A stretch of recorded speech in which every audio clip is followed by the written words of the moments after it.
Vous savez, notre foi chrétienne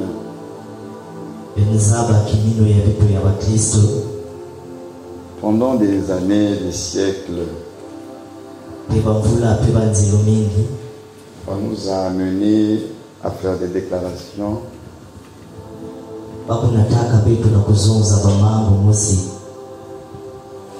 mais on ne nous a pas toujours aidé à comment nous pouvons vivre certaines réalités spirituelles.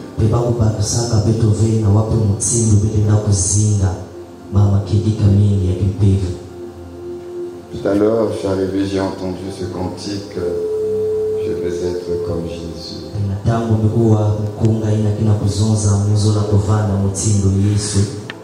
À l'instant, je me suis plongé combien d'années en arrière dans les débuts de notre foi.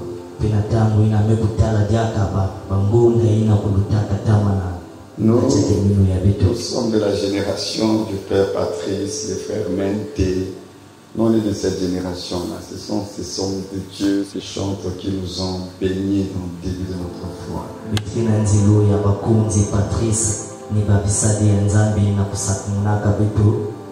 Et ce chant qui a été chanté, il est bien vieux. Je pense qu'il est bien vieux que beaucoup d'entre vous.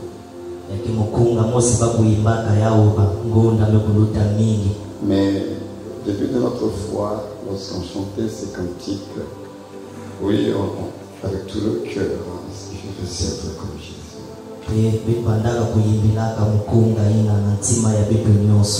Mais le problème, c'est que pendant des années, on a chanté ça, Mais on n'a pas su expliquer aux gens, mais comment on fait pour être comme Jésus? Jambo keliti bangonda mingi betu kuyimbinaka yao bakuzonzelaka betu ve wapi mutindo ya kusala na kukuma mutindo ya. Parce que être comme Jésus, ce n'est pas une prière. Kuvanda mutindo Yesu kile lusambo ve. C'est notre destinée. Ya kile makana ya betu. Vous savez, il faut faire la différence entre ce que vous n'avez pas obtenu et ce que vous avez déjà, mais vous ne savez pas que vous l'avez déjà.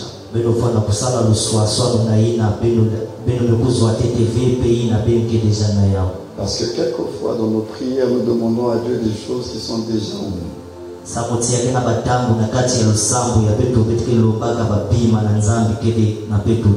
Alors Dieu dans son amour, il connaît le niveau de foi de chacun de nous et nos intentions.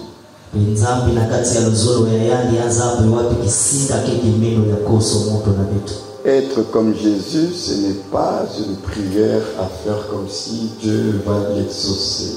Être comme Jésus, c'est votre destinée. Vous êtes né en Christ pour le manifester.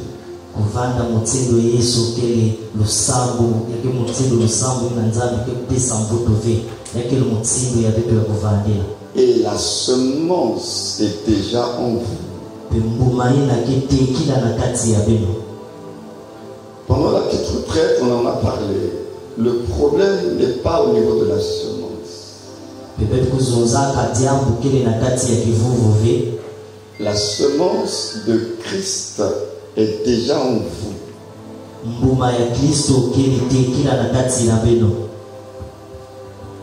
Le problème, c'est comme on l'avait vu aussi en passant, c'est que la semence qui est en terre, là, il faut prendre soin de la terre.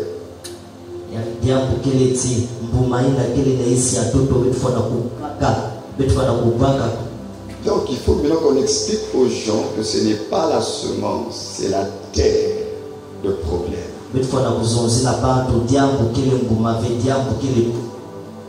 Et que si les gens ne comprennent pas que le problème ce n'est pas la semence, c'est la terre, ils vont beaucoup prier et chanter ça, il ne va rien se passer dans leur vie.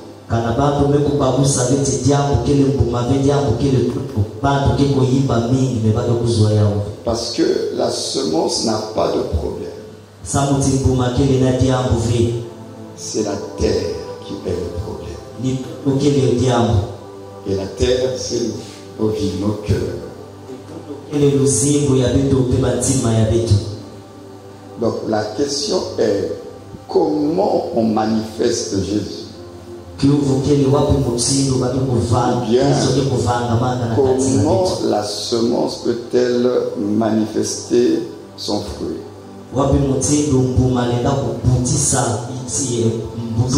vous avez remarqué que l'Afrique est l'un des continents, si ce n'est le continent où les gens y prient beaucoup.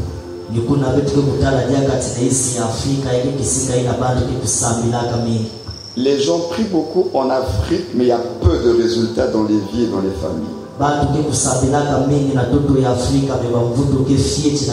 On prie beaucoup sur ce continent. Même ici à l'époque, les gens, matin, midi, soir, tu entends, je vais à la prière, je vais à la prière. Mais la personne qui prie beaucoup là, ça a le caractère.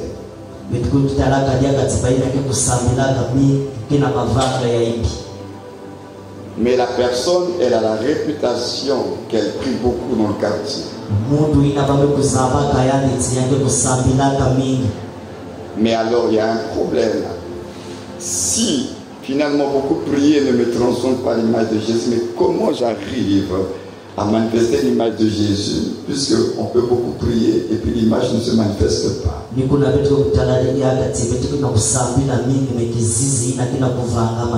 veux le répéter et réinsister là-dessus. Il y a des gens qui prient beaucoup, ça fait des années, leur caractère ne change pas.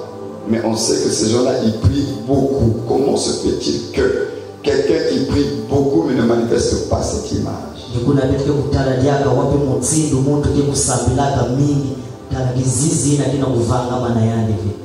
Donc ça veut dire quelque part la manifestation de cette image n'est pas liée à la prière. Alors quand je parle de prière ici, je fais allusion au fait que tu demandes à Dieu, Seigneur, je veux être justement comme Jésus et puis c'est tout. na tangu mungena kuzonzela lusambo mungena kusata kuzonza na mutsindu wa kuzonza zambi mungena sata kuvanda mutsindu Yesu. Comment pouvons-nous manifester, ou bien comment lui qui est en nous peut-il être manifesté ou bien révélé? Wapi mutsindu yadzikele na kati ya Petro na kuvanga? C'est plutôt ça la question. Ni ila kile kiovu. La Bible dit, ce sont les textes que je répète ici, je vais le répéter ce texte-là. Ceux qu'il a connus d'avance, il les a prédestinés à devenir semblables à l'image de son Fils,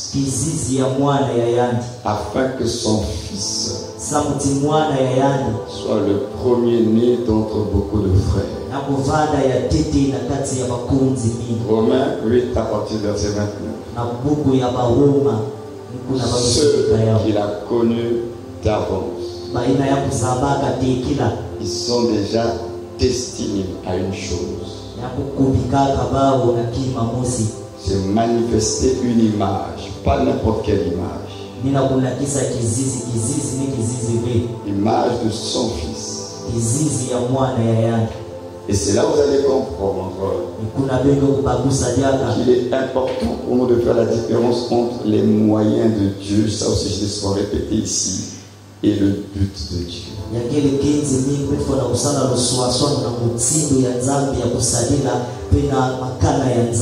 Prenons même l'exemple simple, le ministère. Vous savez, il y a des gens qui ont fait du ministère, du pupitre, un but.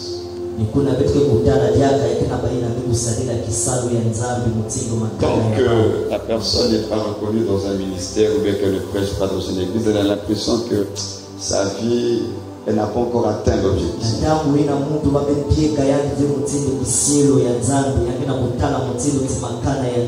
là où je dis qu'on ne comprend pas. C'est triste ça, mais on ne comprend pas les choses de l'esprit. Le moyen et le but, c'est pas la même chose. Voilà pourquoi dans la mauvaise compréhension de cela, on a l'impression que servir Dieu, c'est seulement être là dans ces quatre murs et puis dans un département.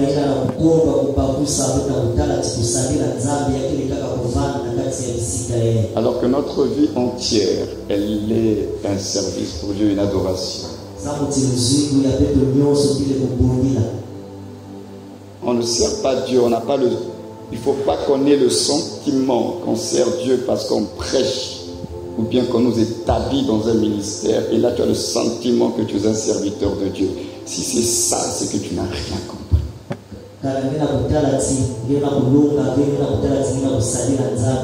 Et je vois autour de moi les jeunes serviteurs et même des ministres déjà établis qui se bagarrent pour ce but-là, avec ce sentiment que cette reconnaissance, maintenant je peux m'en aller en paix, je suis reconnu.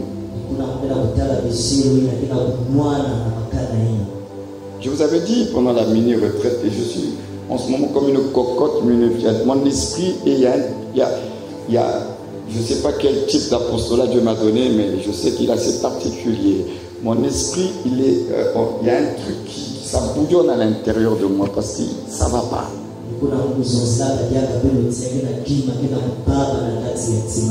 On avait reçu un apôtre du Canada en France et il a dit devant tout le monde, il dit apôtre, ton apostolat il est particulier.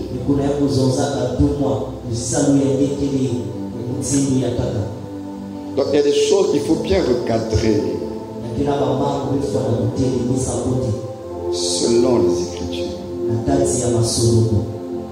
Ne confondez pas les moyens de Dieu et le but de Dieu.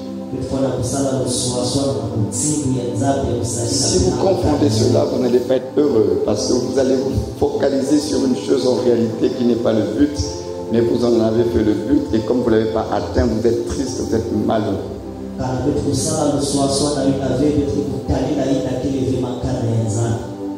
Les choses de Dieu C'est Dieu qui est le patron. Maintenant, vous allez remarquer une chose dans la Bible. C'est d'abord une question d'image et d'informations qui sont sous. Nous avons l'image. Dieu a dit créons l'homme à notre image et selon notre ressemblance. Et ensuite, il va donner des informations.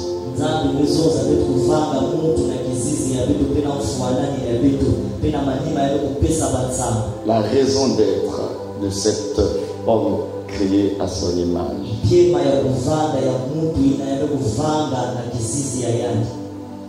Parce que si Dieu avait juste dit créons l'homme à notre image et selon notre ressemblance au point et qu'il n'y a plus d'autres informations, ça allait être compliqué de savoir comment doit fonctionner l'humanité.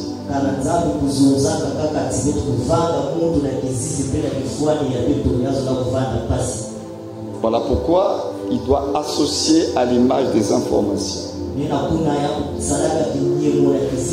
Ce sont ces informations qui vont permettre la manifestation de l'image. Parce que l'image est imprimée en chacun de nous. Maintenant, il faut que ça soit manifesté de façon extérieure. Et pour cela, on a besoin d'avoir des informations.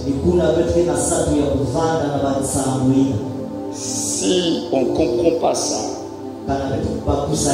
alors on va continuer à prier, Seigneur, je veux être comme Jésus. Et tu vas faire cette prière-là même pendant 15 ans, 20 ans, tu ne seras pas comme Jésus.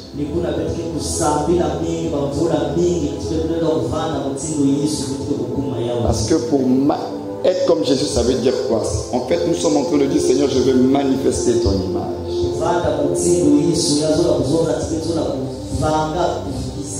Or, pour manifester l'image, il faut avoir les informations qui concernent cette image.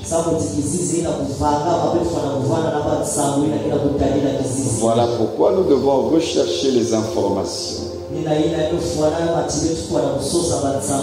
Qu'est-ce qu'il a dit? De quoi il est question? Comme ça, lorsque tu découvres l'information, maintenant tu vas te saisir de cette information. Si tu en prends conscience, ça va produire un comportement. Et ce comportement qui a été produit, ça va manifester le caractère de Jésus. Donc, au fur et à mesure que tu prends conscience de la vérité, et que de cette conscience tu te conformes à la vérité, alors tu vas produire un comportement. Parce que je vous l'ai souvent dit, je vais le répéter ce soir, c'est la conscience qui produit le comportement. Et lorsque la conscience est éveillée, un comportement est produit.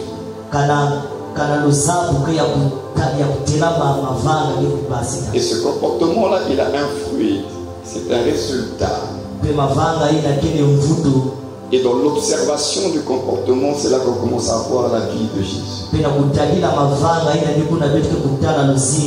Et c'est là où, au fur et à mesure que tu te conformes à la vérité, que la vie de Jésus sur l'image commence à apparaître dans ton quotidien.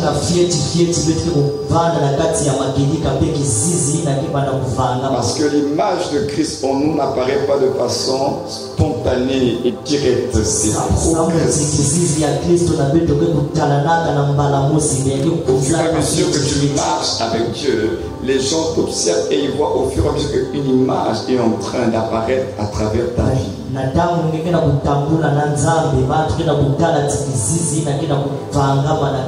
Et si tu persévères, tu demeures dans cette attitude de conscience, de conformité à la vérité, jusqu'à ce qu'il revienne, tu vas manifester l'image finale.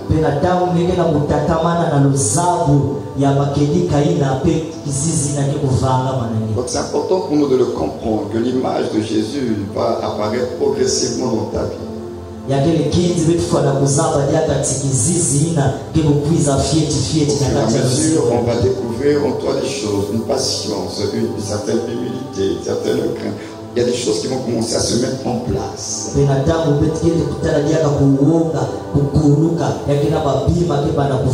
c'est ça l'image de Jésus. Nous l'avons en nous en tant que semence. Mais non, c'est comme tout arbre. Vous savez, un arbre, quand vous plantez la semence, ça n'apparaît pas subitement comme ça, brutalement. L'arbre. La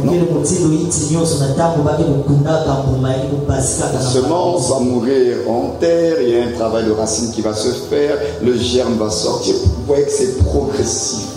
Mais la semence qui a été plantée, prenons le cas d'un baobab, c'est la semence d'un baobab, c'est le baobab, c'est pas la semence d'autre chose, c'est le baobab.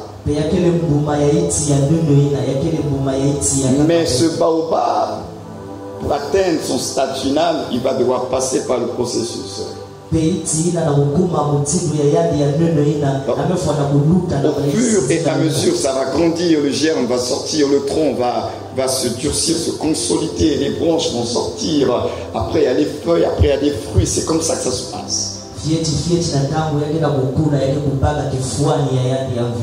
La semence Christ est en chacun de nous.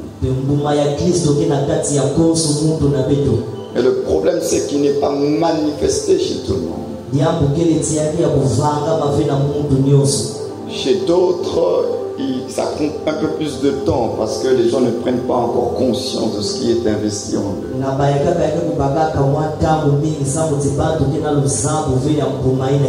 N'oubliez pas, vous n'êtes pas seul. Dieu a planté dans votre esprit sa propre semence.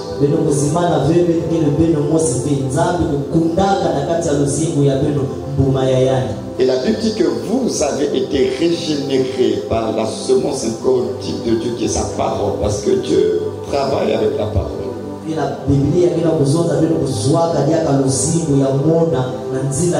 Donc, une semence divine a été plantée en vous dans votre esprit. On ne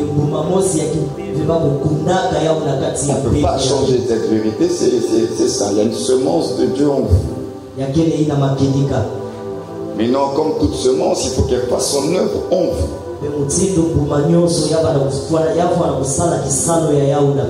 Même lorsque on parle des relations humaines pour avoir un bébé, quand la semence est plantée, l'enfant n'apparaît pas tout de suite comme ça. Même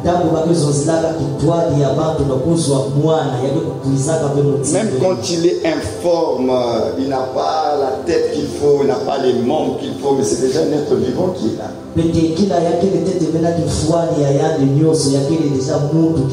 Donc à quel moment on dit que l'être est vivant? On va dire que c'est quand le bébé sort du ventre. Bah non, dès l'instant où le fœtus est déjà là, l'être vivant est déjà là. Même si le fœtus n'a pas de forme, l'être vivant est déjà là.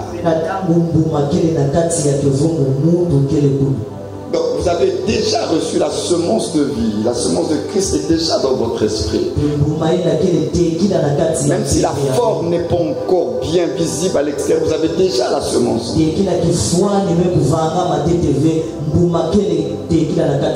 Voilà pourquoi je disais que vous ne pouvez pas demander à Dieu ce que vous avez déjà reçu. Le problème, c'est que cette semence qui est en vous, il faut qu'elle grandisse. Mais elle pour grandir, elle n'a pas besoin de vous.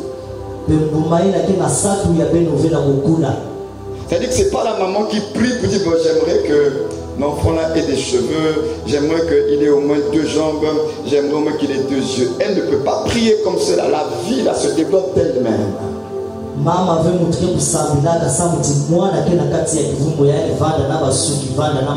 la responsabilité de la maman, par contre, c'est de veiller à l'environnement, que cette semence grandisse dans les bonnes conditions.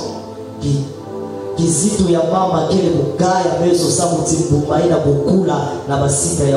la mère doit faire attention à ce qu'elle doit manger, parce que quand une femme est enceinte, il y a même certains médicaments dit qu'elle ne peut pas prendre parce qu'elle va mettre en danger le bébé qui est dans son ventre.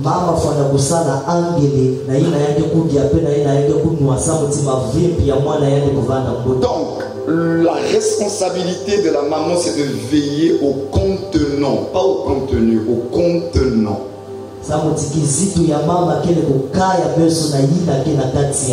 Parce que le contenu, la vie du contenu, elle n'a pas besoin de ta prière. Elle doit se manifester d'elle-même. On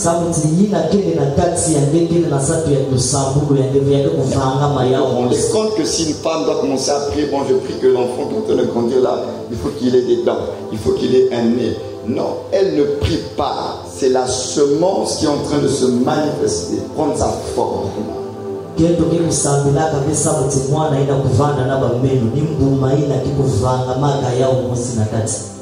Paul l'a dit dans Galates 4, verset 19. Il dit c'est les enfants pour lesquels j'éprouve encore les douleurs de l'enfantement. Jusqu'à ce que Christ soit formé en vous. Ce n'est pas vous qui allez le former. C'est lui qui va se former en vous.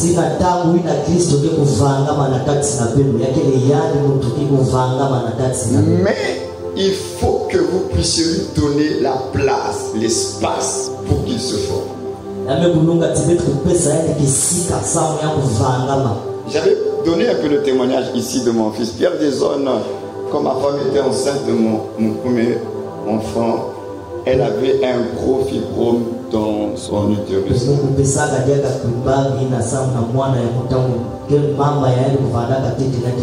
Et lorsqu'elle est tombée enceinte, ils ont dit il faut faire un avortement. Pourquoi? Parce que la place que doit occuper le fœtus, c'est le fibrome qui avait pris ça.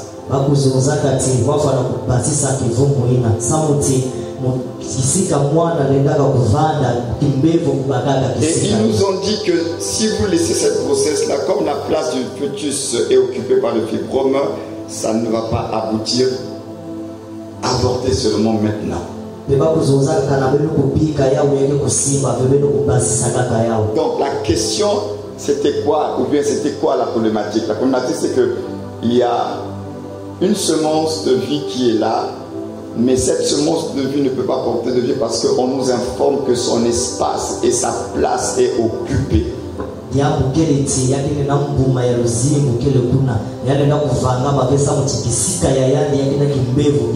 Donc même sous le plan scientifique, ils reconnaissent qu'il y a certains mystères où il faut que chacun soit à sa place pour porter son fruit. Donc,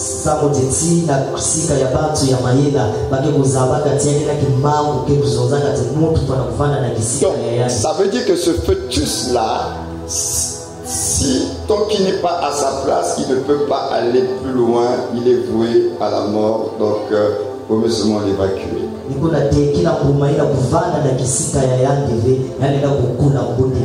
Mais nous, en tant que croyants, on ne pouvait pas faire un avortement. On était tourmenté parce que moi, en tant que plus pasteur de mon état, comment j'allais faire un avortement? Et j'ai prié le Seigneur. Et Dieu, comme je vous l'avais aussi dit une fois ici, Dieu souvent, il nous parle et il nous répond, il t'envoie une parole. Il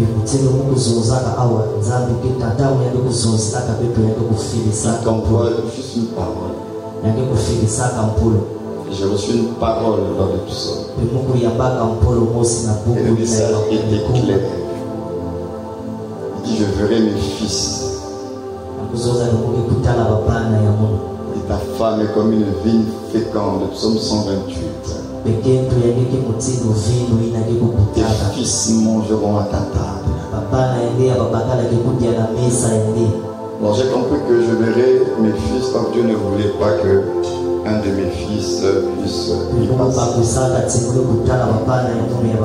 Nous avons refusé l'avortement et nous avons laissé Dieu faire son travail.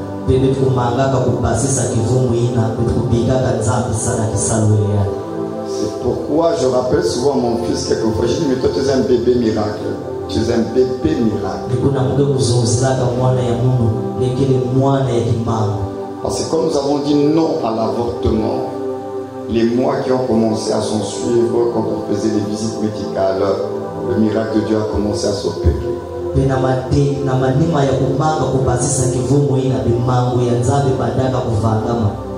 La place qu'occupait le fibrome qui empêchait le fœtus de s'installer, le fibrome a commencé à diminuer lui-même. Vous comprenez pas, ça a commencé à diminuer dans le ventre de ma femme.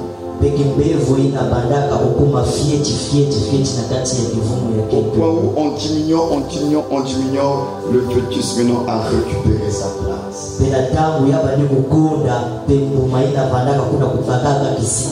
voilà comment mon fils est arrivé. Et le médecin marocain qui n'y croyait pas, parce qu'il voulait la vidéo, s'est voué à l'échec, cette grossesse avortée seulement.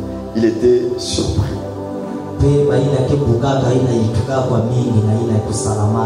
Je suis en train de nous faire comprendre une puissante vérité dans la vie chrétienne. Ça fait 29 ans. En 29 années, je pense que j'ai quand même des choses à vous partager.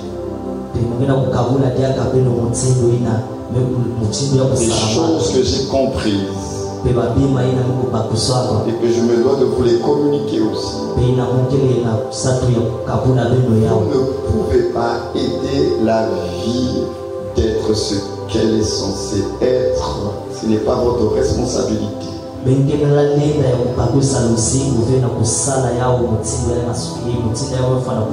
La semence de Dieu dans votre vie est appelée à manifester Dieu en vous.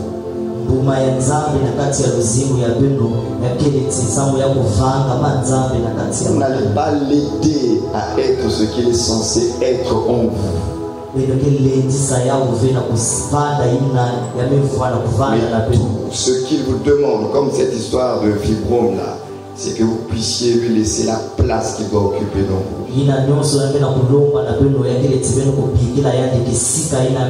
Donnons-lui sa place. Soumettons-nous à son autorité. Conformons-nous à sa parole. Le reste là, lui-même il sait comment il va se manifester en vous et à travers vous.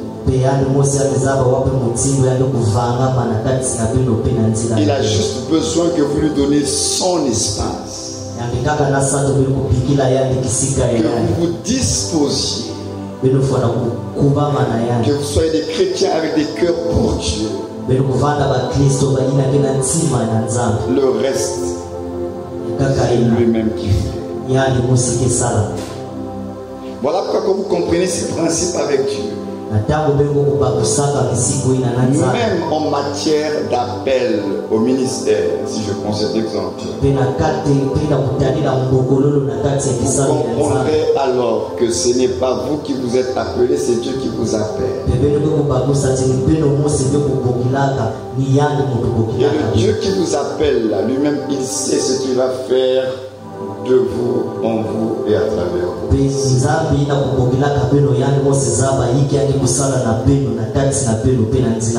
Quand vous comprenez l'appel de Dieu, vous ne vous bagarrez pas pour les reconnaissances. Parce que celui qui vous a appelé là, lui-même il sait pourquoi il vous a appelé, comment il va manifester l'appel dans votre vie. J'aime aussi vous parler par expérience parce que ma vie aussi est un témoignage.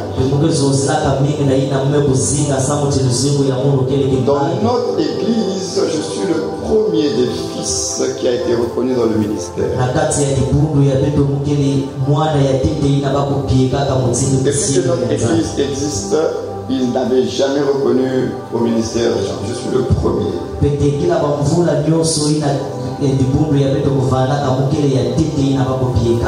Mais je me suis retrouvé dans le ministère pas parce que j'ai voulu forcer les choses, mais je les ai embêtés pour cela.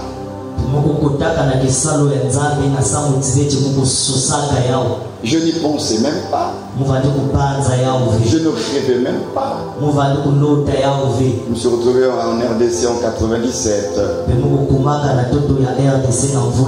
Je n'étais qu'un chantre. Et on vient me voir pour me dire que voilà, on aimerait que tu partages sa parole. Sans oublier que le soir même de mon arrivée à Kinshasa, on avait fait de prière. Et puis on commence à recevoir les paroles de Dieu me concernent. Il dit le frère qui vient d'arriver de Brazza, voilà ce que Dieu nous a montré.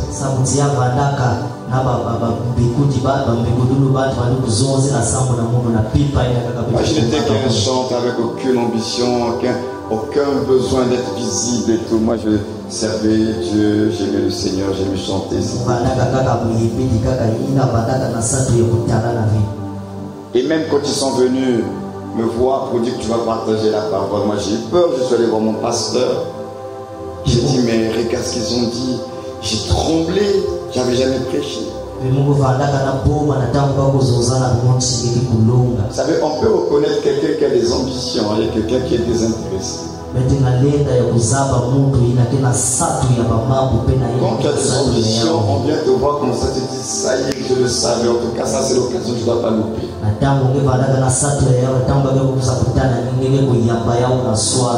Mais quand tu es désintéressé, toi-même tu as peur de la chose. Tu n'en veux pas. Tu n'en veux pas pourquoi? Pas parce que les choses de Dieu ne sont pas bonnes, mais parce que tu mesures toi-même le poids, la responsabilité de la chose. J'ai eu peur. Quand je vais voir mon pasteur, je m'attendais à ce que mon pasteur dise mais c'est pas normal, pourquoi ils ne sont pas venus me voir, ils sont venus te voir pourquoi, et qu'il allait casser tout ça. Moi je m'attendais à ça.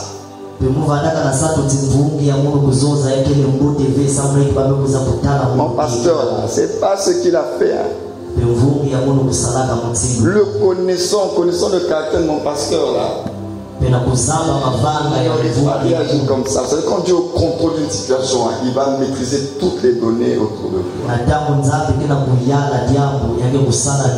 Parce qu'en temps normal, ces gens-là qui sont venus me voir, ils ne me connaissent pas, ils ont dit voir mon pasteur. En temps normal, c'est ça. Un bien-aimé arrive de Brazza. Il appartient à une église. Les responsables sont là. Vous ne le connaissez pas. Mais allez voir le responsable. Vous dites, ah, le bien-aimé là, est-ce que... Normalement, c'est comme ça que ça se passe. Eux là, ils ont sauté mes pasteurs. Ils sont venus me voir directement. Alors qu'ils ne me connaissent pas, ils ne m'ont jamais vu prêcher. C'est pourquoi quand je suis allé voir mon pasteur, c'était que lui, il a été voir. Vous dites que ça, c'est mon fils, c'est encore un chantre. Pour le moment, à l'église, il ne prêche pas. Laissez cette affaire-là. Je m'attendais à ça. Mais ce n'est pas ce que mon pasteur a fait. Pourquoi? Aujourd'hui, avec le recul et la maturité que nous avons, nous comprenons que c'était le don de Dieu. C'était le maintenant de Dieu. Et quand vous arrivez dans le maintenant de Dieu, personne ne peut stopper et bloquer ça. Même pas vos pasteurs, même pas vos responsables. Parce que c'est Dieu qui dit c'est maintenant. Il va jouer sa partition maintenant. Et quand Dieu dit maintenant, qui peut résister? Personne. Parce que mon pasteur là, vous aurez l'occasion de voir ici, en dehors de la faute de partage d'Atien à l'autre, il a un sacré caractère.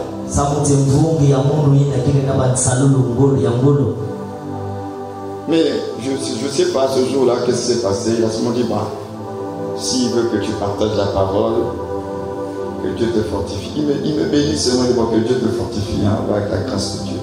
Moi j'ai peur, j'ai jamais prêché. Mon pasteur me dit seulement que Dieu t'accompagne, que Dieu te soutienne.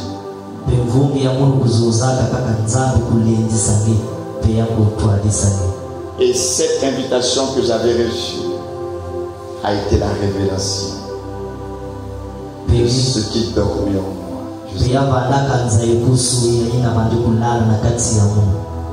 C'est là où j'ai compris, même avec ce que j'ai vécu au Maroc, que les choses de Dieu là, c'est Dieu qui donne une forme à ce qui est à lui.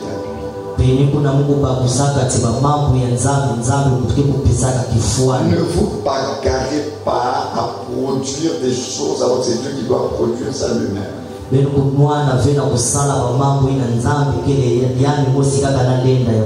La branche ne fait aucun effort pour produire le fruit.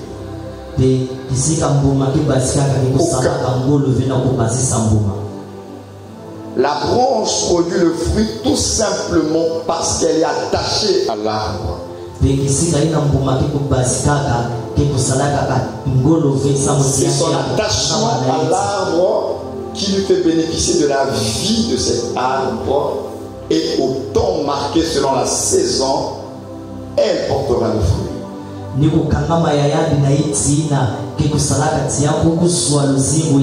branche elle n'intercède pas. Il faut que je porte des fruits.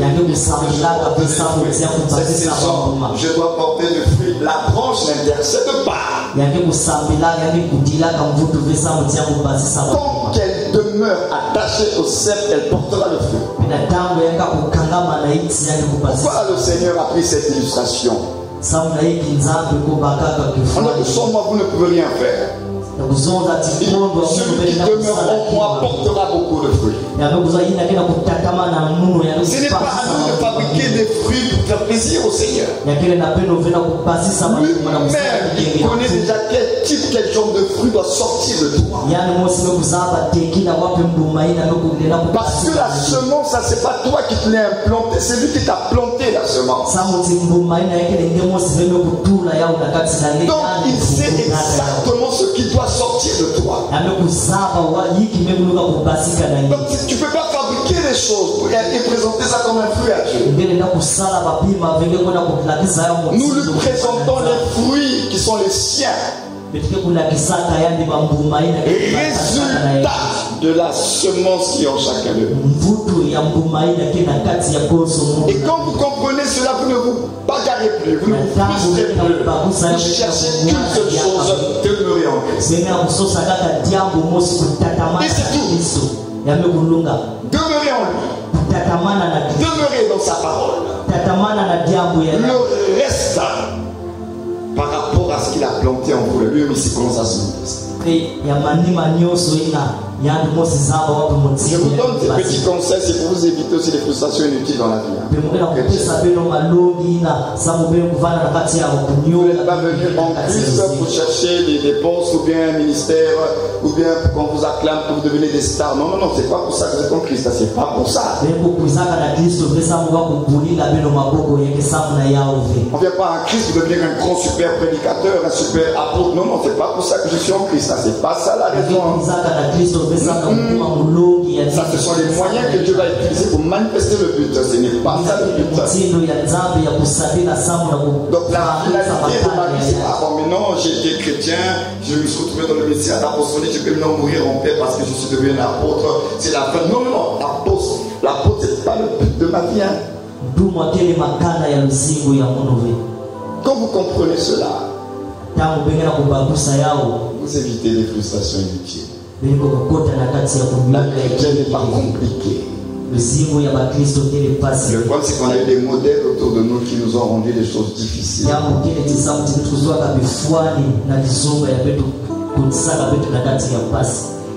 Le secret de la vie chrétienne, c'est de demeurer en Christ. C'est tout. Si vous demeurez dans sa parole, lui-même il a dit, c'est pas moi qui dis, c'est lui-même qui a dit, vous allez porter beaucoup de fruits. Non seulement vous allez porter beaucoup de fruits, mais il ajoute encore, et votre fruit va demeurer. Donc ça veut dire que la clé c'est de demeurer en Christ, parce qu'on a connu des gens qui ont porté des fruits pendant une période de leur vie et après il n'y a plus rien.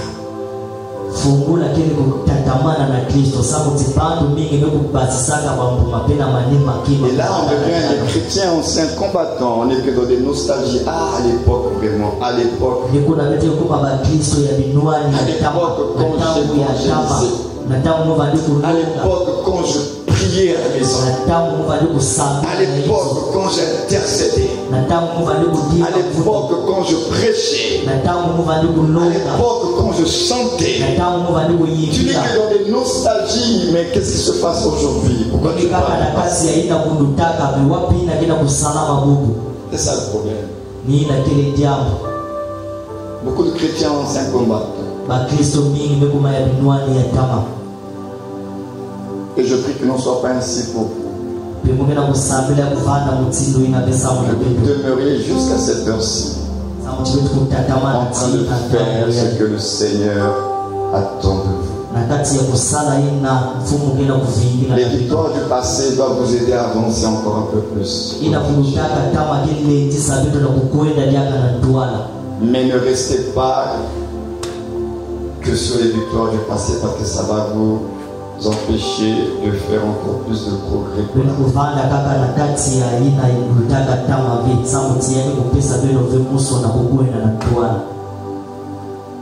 Ne vous contentez pas du peu lorsque Dieu peut vous donner le beaucoup.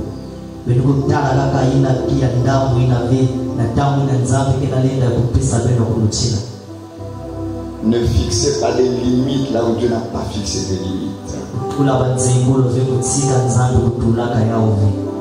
Continuez à aspirer et à rêver selon Dieu.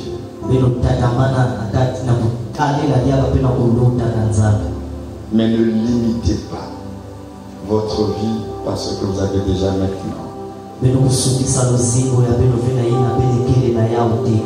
Parce que de votre vie, de grandes choses et de bonnes choses doivent encore sortir.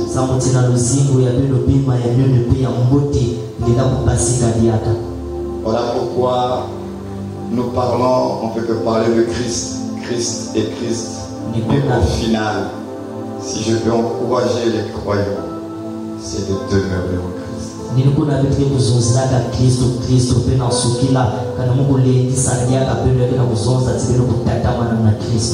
On peut vous proposer des formules pour manifester des œuvres qui ressemblent aux œuvres de Christ sans que vous puissiez demeurer en Christ. Ça se fait aujourd'hui.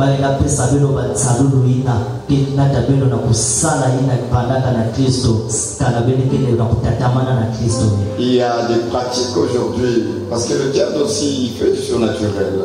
Si vous voulez vivre du surnaturel, Satan est capable de vous donner du surnaturel. Les miracles du diable, tous les miracles de Satan ne sont pas faux. Il y a des miracles qui sont vrais. Le problème n'est pas que ce soit vrai ou faux. Le problème c'est que Satan fait des miracles et il y a des résultats. Vous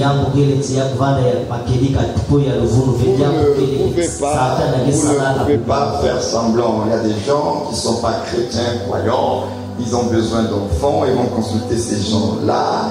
Et puis ils font leurs histoires. Et puis la femme est tombée enceinte et un enfant arrive. Vous n'allez pas me dire que c'est pas vrai, ça existe.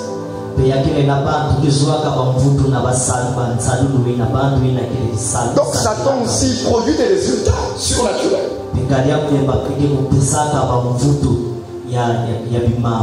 Donc si on se base sur le surnaturel, c'est très dangereux. Parce que nous avons un adversaire qui produit aussi le surnaturel.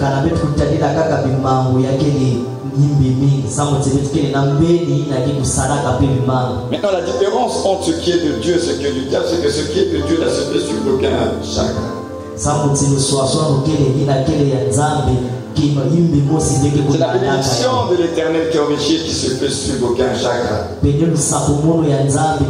ce qui n'est pas de Dieu, il y a un prix à payer. Il y a un prix à payer. Vous allez payer ça. Vous allez payer. Les sacrifices seront faits. Quand c'est de Dieu, il va vous accorder la grâce.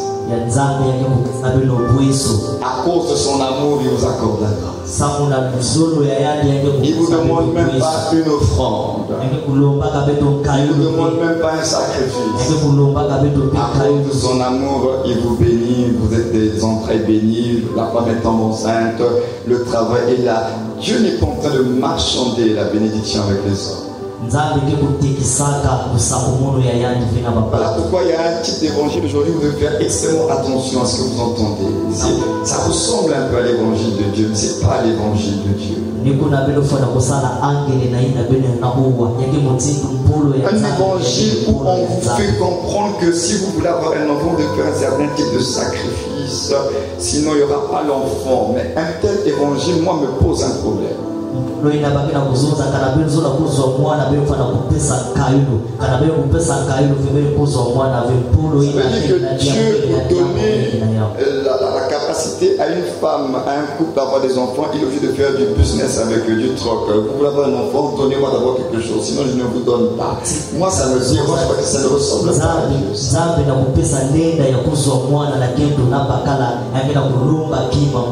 Parce que lorsqu'il a créé l'humanité, il a dit soyez féconds, multipliez, remplissez, assujettissez, dominez. Il n'y avait pas un troc à faire, c'était naturel que l'humanité puisse porter des enfants.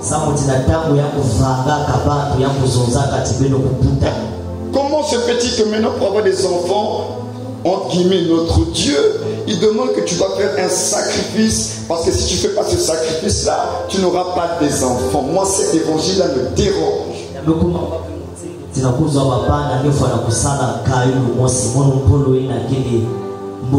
Parce que ça nous présente une image de Dieu qui n'est pas très... C'est pas très équilibré. Et ce qui est assez étrange, c'est que ça, on va le dire à des chrétiens. Mais nous avons des païens qui ne sont même pas allés consulter des gens, mais qui font les enfants, ça vient comme ça, pervers, sans avoir fait un sacrifice, ça sort comme ça.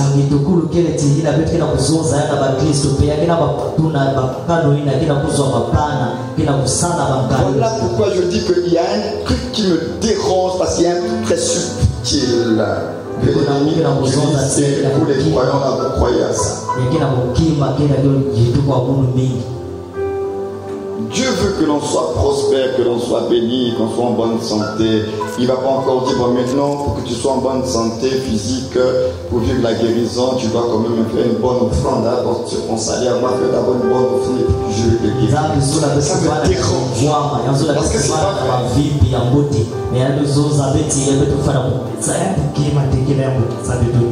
Tu es malade, Christ est mort, il a pris nos maladies, nos infirmités.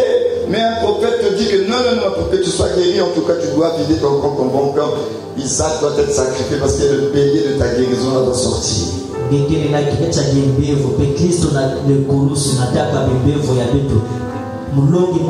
dis la vérité, il y a quelque chose qui me dérange parce que ce n'est pas le Dieu de la Bible qui fonctionne comme ça. Mais ça n'empêche pas que les gens qui ont fait ça ont eu des résultats. C'est pourquoi je vous dis, faites attention avec la notion de résultat. Les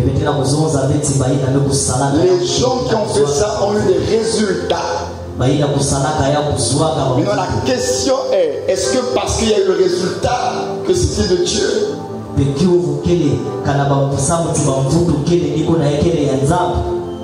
Moïse a frappé le rocher, au lieu de parler au rocher, il y a eu le résultat. Mais ce n'est pas la volonté de Dieu, Dieu n'a pas été sanctifié. J'en profite aussi pour vous avertir, vous qui êtes des chrétiens, ne soyez pas manipulés ou bien effrayés, influencés par les résultats. Parce que les résultats, tous les résultats, Dieu n'est pas toujours derrière.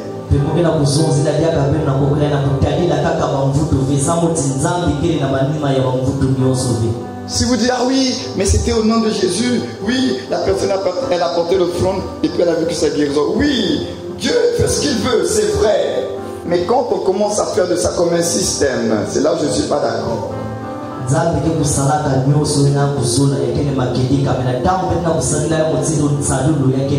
Moi je crois aux actes prophétiques. Je crois que Dieu peut t'inspirer à poser un acte ou bien à demander aux gens de... Moi je crois à cela. Mais ce que je ne crois pas, c'est que quand vous systématisez maintenant l'acte prophétique qui a été posé, ça devient un système. Là, je dis non. Pourquoi je dis non? Parce que Dieu n'est pas bloqué dans un système. Ne mettez pas dans un système. Il est libre. Il fait ça. C'est là où moi je dis non. Mais je crois qu'un homme de Dieu peut être inspiré. Vous pouvez recevoir une révélation comme ça, spontanée de Dieu. Il dit, bon, écoute, la soeur va prendre une bouteille d'eau chez l'épicier, puis pour cette bouteille d'eau, Dieu veut faire un miracle, tu vas boire l'eau là, un miracle. Dieu peut le faire, il fait ce qu'il veut. Moi je crois à ça. Mais je ne crois pas, lorsque l'acte a été posé, maintenant le pasteur en fait maintenant comme une doctrine, un système, maintenant chaque fin de mois il faut faire ça. Là je dis non.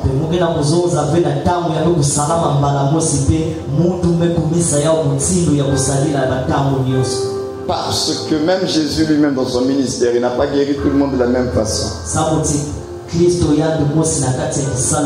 Prenons même seulement le cas des aveugles. Vous qui lisez la Bible là, tous les aveugles dans la Bible, Jésus ne les a pas guéris de la même façon. Hein?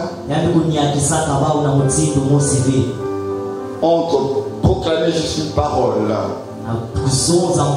et cracher par terre, faire de la boue et mettre ça sous les yeux d'un autre aveugle, c'était pas la même chose. Sa vie est notre modèle et notre exemple. Si le maître n'a pas mis en place un système, pourquoi nous on veut mettre des systèmes? S'il y a une chose qui attriste le Saint-Esprit, c'est quand on commence à mettre des systèmes, ça bloque son action. Le Saint-Esprit ne le mettez pas dans une cage, il faut qu'il soit libre d'agir. Sinon vous allez l'attrister à cause des systèmes qui sont de Dieu. Mais vous allez l'attrister. La loi était de Dieu, elle était bonne, mais elle n'avait pas pour objectif de nous rendre justes. La loi était bonne, mais son objectif n'était pas de nous rendre justes. Mais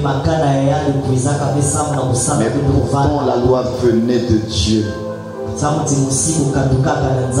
Et lui-même il dit que tous ceux qui repartent dans les œuvres de la loi se remettent sous la malédiction. Mais pourtant la loi en question là, elle est bonne, elle est de Dieu. Une chose, tu peux l'avoir vécue, elle était de Dieu. Maintenant toi tu as fait de ça un système de vie et là tu vas maintenant attrister Dieu. Tu vas attrister Dieu sur une chose qui vient de Dieu. Parce que le but c'était pas que tu en fasses maintenant un système de vie. Voilà pourquoi même dans le domaine de l'appel, vous remarquez dans la Bible, Dieu n'appelle pas tout le monde de la même façon. Donc même à ce niveau-là, tu ne peux pas dire mais comme un tel, moi aussi. Non, ce n'est pas une question de comme un tel. Les histoires d'appel avec Dieu, c'est au cas par cas. Il n'y a pas un modèle de ça.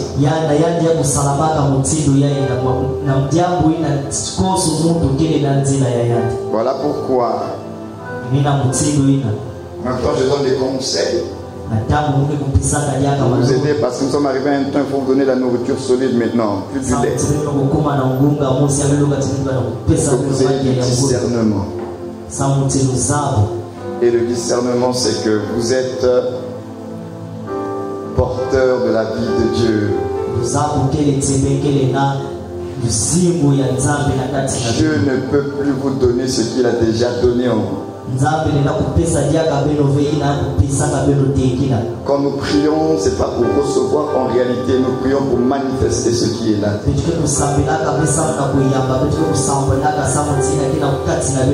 prions pour avoir du discernement pour la manifestation de ce qui est là déjà.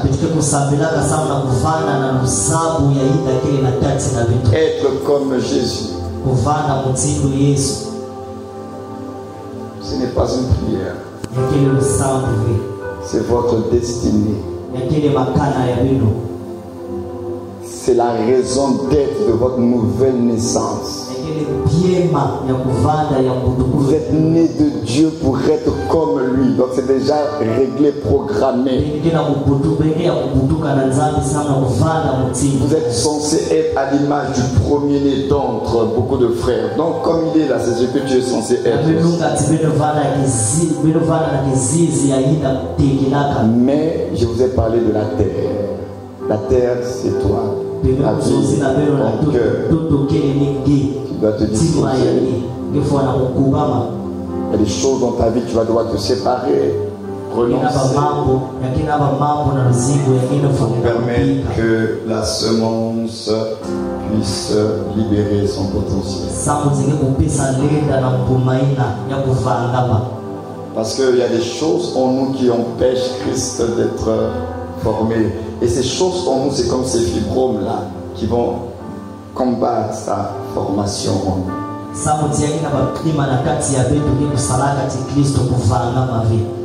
Voilà pourquoi, en tant que croyant, on doit veiller sur notre cœur.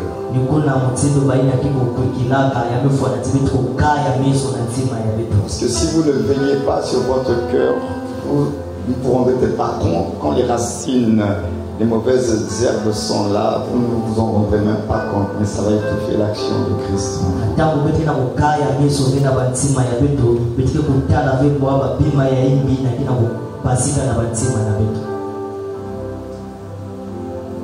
Et j'ai envie de terminer en disant ceci. J'insiste là-dessus. La vie chrétienne, ce n'est pas une vie que l'on vit pour impressionner les autres.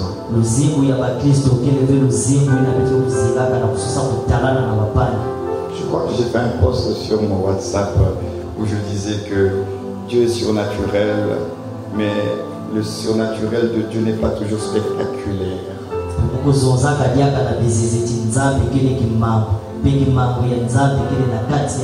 Parce que le surnaturel de Dieu peut être aussi très silencieux.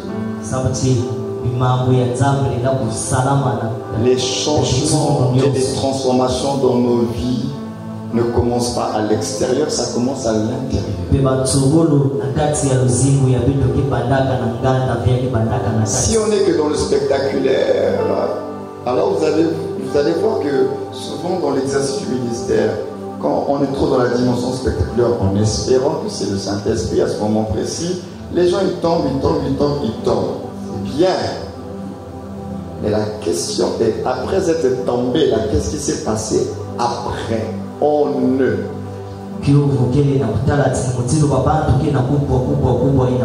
Parce que le spectaculaire là, si ce n'est que pour faire tomber les gens, et que leur vie n'est pas impactée, c'est un spectaculaire assez douteux. Parce qu'il ne peut pas faire tomber que les gens.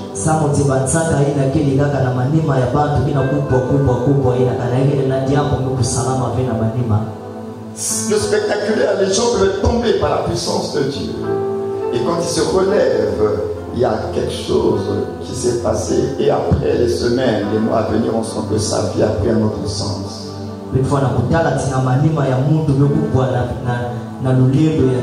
Donc ça veut dire que Dieu avait jugé bon d'opérer de façon spectaculaire pour marquer la vie de cette personne. Il peut le faire. Mais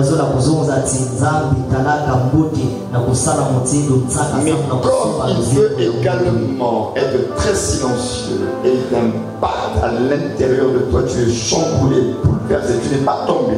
Ça se passe à l'intérieur de toi et ça te bouleverse. Et après ce bouleversement, ta vie aussi change d'orientation parce qu'il y a eu un travail à l'intérieur de toi. Donc, posons-nous les vraies questions. Quel est le but qu'il recherche? Le but, est-ce que c'est de tomber? Non. À ce moment-là, tomber, c'est quoi? Tomber devient un moyen. Alors si c'est un moyen pour pouvoir atteindre le but de Dieu qui était une guérison, une délivrance, que son nom soit béni. Mais tomber n'est pas le but.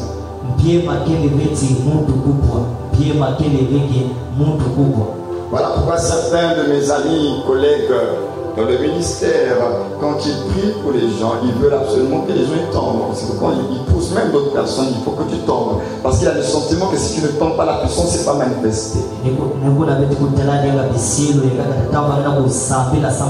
ne sais pas, combien de fois vous avez de nouveaux têtes à des prédicateurs, mais il y a eu des gens, moi j'ai observé les gens dans l'exercice du ministère. Ils te forcent même, ils te poussent. Et au début de ma foi chrétienne, quand on était au Maroc et tout, J'avais l'impression que quand les gens tombaient, c'était ça l'onction. Alors j'ai géré pendant un certain temps une certaine frustration. Parce que les gens ne tombaient pas quand je priais. J'étais frustré. Et je ne comprenais pas, dire, mais Seigneur, mais pourquoi les gens ne tombent pas? Il a commencé à m'instruire, mais ce n'est pas parce que les gens ils tombent que ça veut dire qu'il y a l'onction que j'ai visité. Il a commencé à m'instruire. Autant je visite quand les gens, par la puissance de mon esprit, tombent, autant je les visite aussi quand il y a le calme dans leur vie. C'est depuis cette période-là qu'il m'a dit, toi, proclame ma parole. Suscite la foi.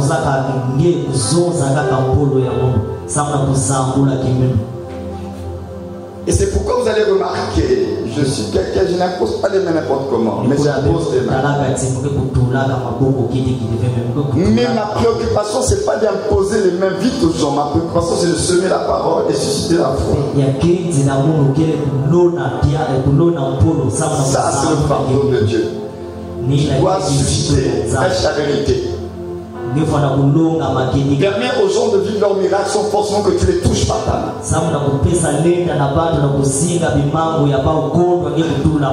Je me souviens, on avait fait un séminaire au Maroc. J'avais terminé le séminaire. J'étais descendu du pupitre, je suis allé au bureau. Je me suis assis. Le Saint-Esprit m'a dit, tu te lèves, tu n'as pas fini, tu repars, tu vas les prier. Là. Alors que les enfants, là, ils savent que quand je vais dans le bureau, je vais me changer, me reposer. Mais là, je suis ressorti du bureau. Le Seigneur m'a dit, tu te lèves, tu n'as pas fini, repars là, tu vas prier pour les gens. Et les enfants du Maroc, ils savent que ce n'est pas mon accoutumé d'imposer les mains aux gens. Mais ils savent aussi que quand le vieux père va commencer à prier, c'est que c'est une instruction de Dieu.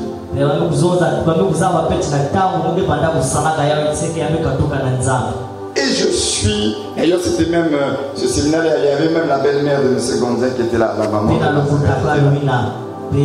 Elle faisait partie des personnes aussi pour qui j'avais prié. J'ai obéi.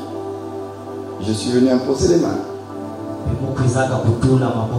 Dieu a fait ce qu'il avait prévu de faire ce jour-là. Donc, ce n'est pas que l'apôtre ne croit pas à l'imposition de main, j'impose les mains aux gens. Mais je pense que la priorité de Dieu d'abord, c'est que les gens entendent la parole, la vérité. Parce que la foi vient de ce qu'on entend.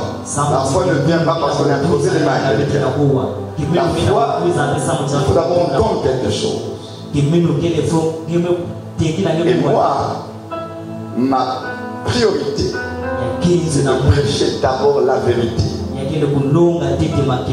Pour que chacun de vous soit responsable devant la vérité. Pour vivre son miracle personnel sans qu'il y ait une imposition de main. C'est pourquoi vous avez remarqué depuis que je suis ici, d'ailleurs, depuis que je suis ici, je n'ai même pas imposé les mains. Il n'y a aucun culte, j'ai imposé les mains ici. Est-ce que, parce que imposer les mains aux malades, faire le service, est-ce que je n'y crois pas? Je crois à cela.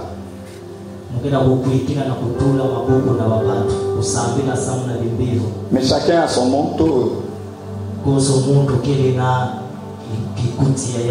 J'étais revenu du Maroc là, quand j'ai fait mes 2 mois d'absence là. Le voyage du Maroc là, c'était incroyable ce que le Saint-Esprit a fait. Il y a même le séminaire, c'est encore possible qu'on organise à Rabat, là n'en parlons même pas. Dès le premier jour, j'ai pris le micro et j'ai commencé à parler. Et la salle dans tous les états. J'ai pas imposé les mains, j'ai pris le micro et j'ai commencé à parler. Et là, le Saint-Esprit a commencé à faire son travail. Et moi, j'aime quand ils travaillent comme ça parce qu'au moins, il n'y a pas de nom. Peut-être que eux-mêmes, ils vivent quelque chose de personnel avec Dieu à l'instant. Ils ont commencé à vomir, courir aux toilettes. Moi-même, j'étais surpris, spectateur de ce que Dieu est en train de faire. En 2006, j'ai fait le voyage en Côte d'Ivoire. Et je prêchais sur l'hippopotame de Job. Et c'est là où j'ai vécu pour la première fois ce phénomène surnaturel à travers la puissance de la parole. Alors je prêchais sur l'hippopotame de Job.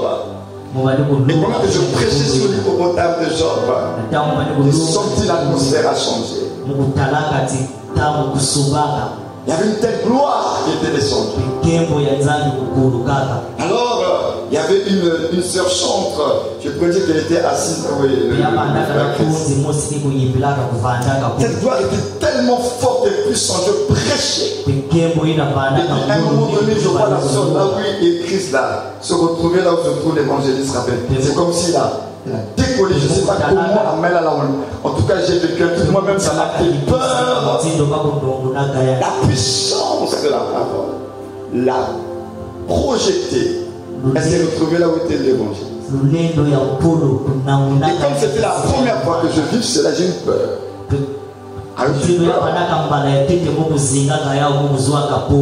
Alors comme j'ai eu peur là, j'ai dosé. Parce que j'avais peur. J'ai maintenant fait en sorte que ce moment-là s'arrête vite. Quand je me suis arrêté pour passer à autre chose. Et là, je venais d'attrister le Saint-Esprit. Mais je le savais. À la fin, il y a un serviteur de Dieu qui était là. Pasteur, pourquoi tu as arrêté? Bon, je ne peux pas lui dire que j'avais peur. Parce que j'étais en train de vivre un phénomène surnaturel sans avoir touché des gens. J'étais en train de prêcher la parole. Et maintenant que je vous en parle, c'est le même effet qui s'est passé la première fois quand ils m'ont dit à Kinshasa de prêcher la parole. La première fois que j'ai prêché là, les 10 minutes qu'ils m'ont donné là, c'était 10 minutes de feu. Incroyable ce qui s'était passé ce jour-là. Je n'avais que la parole.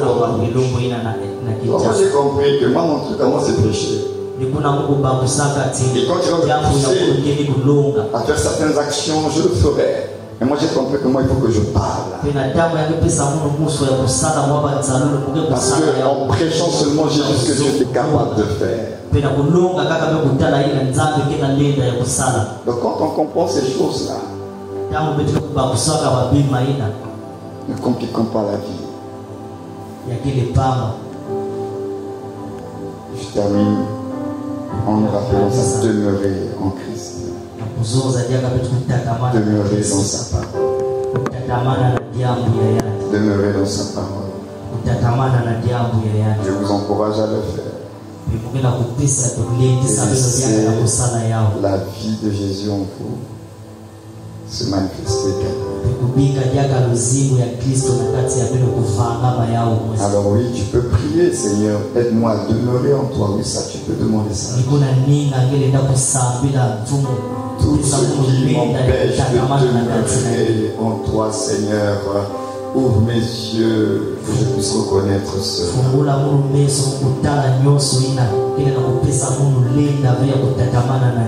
Parce que tu manifesteras Christ que si tu demeures en Christ.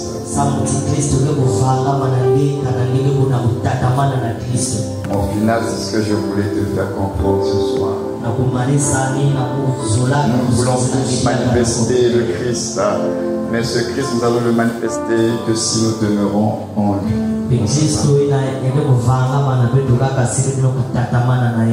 Demeurez dans sa parole et vous manifesterez le Christ.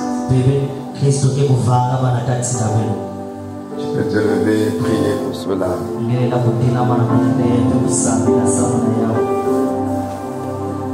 Et je veux vraiment que tu trouves quelqu'un, tu pries pour une personne dans l'assemblée.